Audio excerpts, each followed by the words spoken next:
તમે આ સોશિયલ મીડિયાના જમાનામાં તો ઘણા બધા ઓછું ભણેલા લોકો પોતાની સ્કિલને યુટ્યુબ કે એવા માધ્યમથી લોકો આમાં ખૂબ એના કૌશલ્યો આમાંથી કેળવતા હોય છે, પણ ઘણીવાર આપણે એનો પોઝિટિવ ઉપયોગ કરીએ છીએ કે કેમ? હું તમને એની એક નેગેટિવ સાઈડ કહું કે લોકો ઉપયોગ કરે છે. દાખલા તરીકે 2020માં હું જ્યારે બોટાદ એસપી હતો ત્યારે એક કિસ્સો આખા ગુજરાતમાં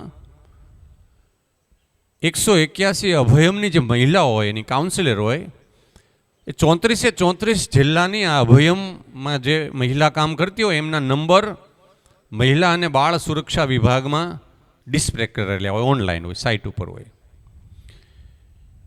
એક વ્યક્તિ આવી જે મહિલાઓ હતા એના નંબર લઈ અજાણ્યા નંબરથી વોટ્સઅપ ઉપર એમને ગમે તેવા બીભત્સ અને કોમેન્ટ કરીને એવા મેસેજ કર્યા કરે. વડોદરામાં પણ આવો કિસ્સો, મહેસાણામાં પણ આવો કિસ્સો, આવા 3-4 શહેર અને જિલ્લાઓમાં મહિલાઓને ટાર્ગેટ કરી અને કોઈ એક અજાણી વ્યક્તિ એમના નંબર ઉપર અજાણ્યા નંબરથી વોટ્સઅપમાં એમને મેસેજ કર્યા કરે. ખૂબ મહેનત કરી. અમારે એ કિસ્સો બોટાદમાં પણ બન્યો. એક મહિલા કાઉન્સિલરને ગમે તેવા મેસેજ એક અજાણ્યા નંબરથી આવે. તપાસ કરી, ખૂબ ટીમ લગાડી, વડોદરાની ક્રાઇમ બ્રાન્ચ સાથે સંપર્ક કર્યા, એમને પણ મહેનત કરી, બીજા 2-3 જિલ્લાએ પણ મહેનત કરી, 3-4 મહિના સુધી અલગ અલગ ટીમોએ મહેનત કરી. આખરે બોટાદમાંથી એ પકડાયા. શું કરતો હતો એ? 10 ધોરણ પાસ. પોલીસને પણ એને શોધવા માટે 4 મહિના લાગ્યા. એણે યુટ્યુબમાં વિડીયો જોઈને એટલી બધી સ્માર્ટનેસ મેળવી લીધી હતી કે પોલીસને પણ કેવી રીતે મિસગાઈડ કરવા, પોલીસની જે તપાસ હોય, જે ટેકનિકલ સર્વેલન્સ ટીમ હોય, તો એ કેવી રીતે પકડે. અજાણ્યા લોકો હોય, સાવ અભણ કે સાવ સાદા મોબાઈલ રાખતા હોય, એમના નંબરમાં ઓટીપી લઈને પોતાનામાં લઈને પછી વોટ્સઅપ એનામાં ડાઉનલોડ કરીને મેસેજ કરે. આટલી હોશિયારી જો માણસ એણે પોઝિટિવ દિશામાં એમણે જો આ એનર્જી વાપરી હોત તો એ કદાચ એ સારું એવું કોઈ યોગ્ય દિશામાં સારો એવો નિષ્ણાંત બની શક્યો હોત. ઘણીવાર આપણે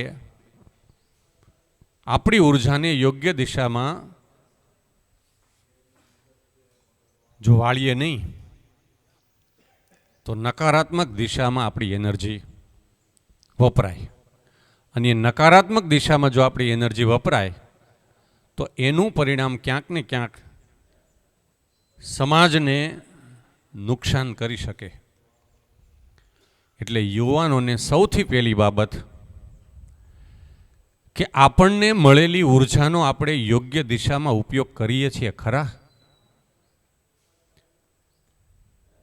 ઉર્જા દરેકને સરખી મળી છે. પ્રકૃતિએ સૌને ઉર્જા સરખી આપી છે, પણ કોણ પોતાની ઉર્જાને કઈ દિશામાં એ વહન કરે છે, એ ઉર્જાને લઈ જાય છે, એના આધારે એમનું જીવન ઘડતર થાય.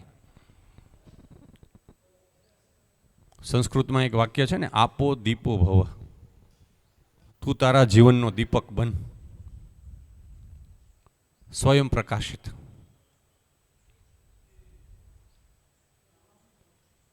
અને એના માટે બહુ સુવિધાઓની સગવડતાની જરૂર નથી. એના માટે આપણે ગામડામાંથી આવીએ છીએ કે શહેરમાંથી આવીએ છીએ એ પણ જરૂર નથી.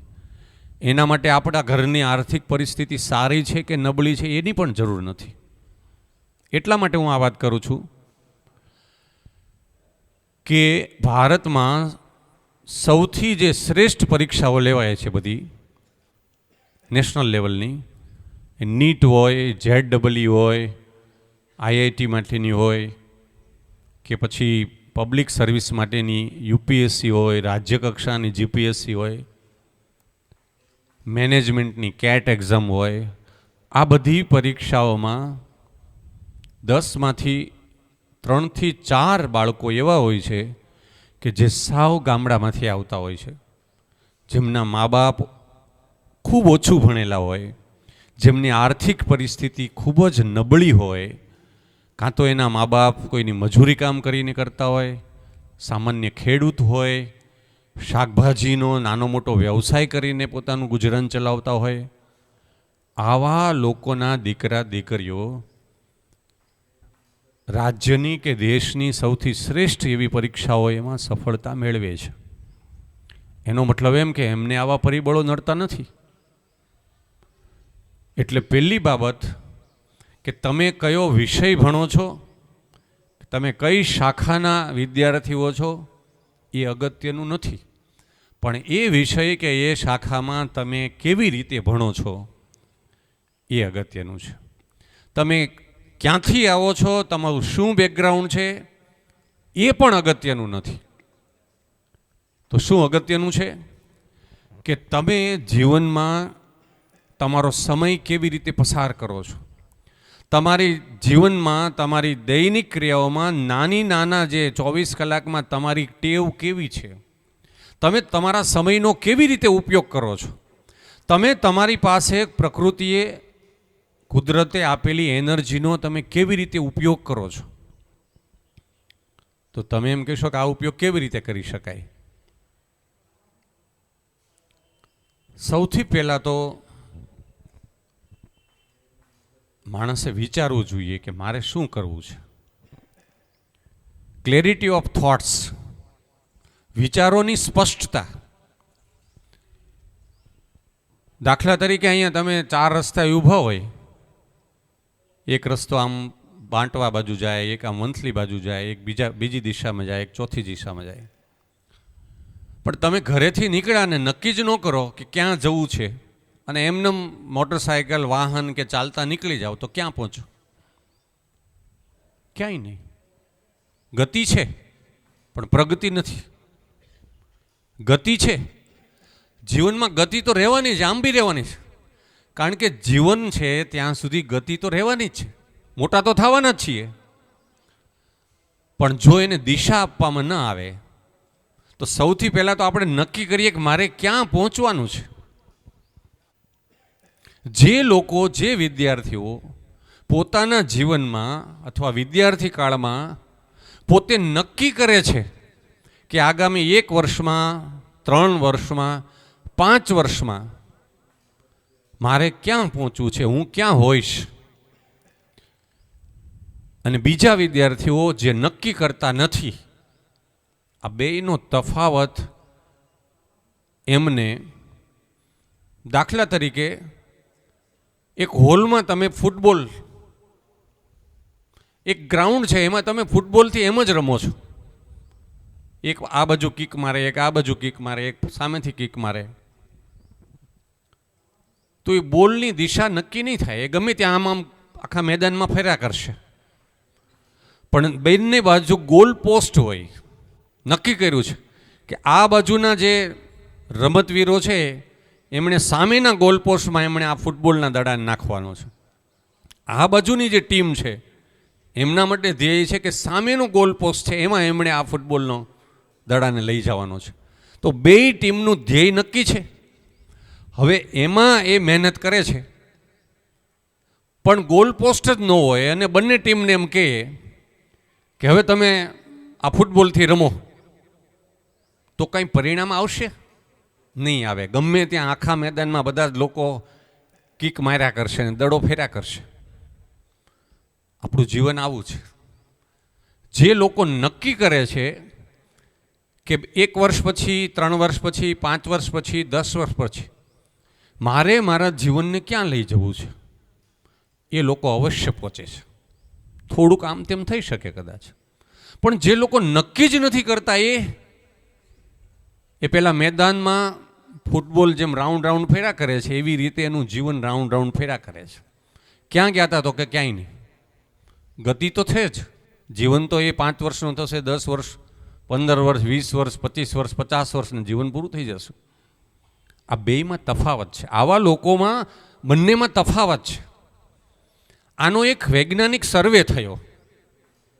અમેરિકાની બોસ્ટન યુનિવર્સિટી છે, ત્યાં બોસ્ટન બંદર પણ છે.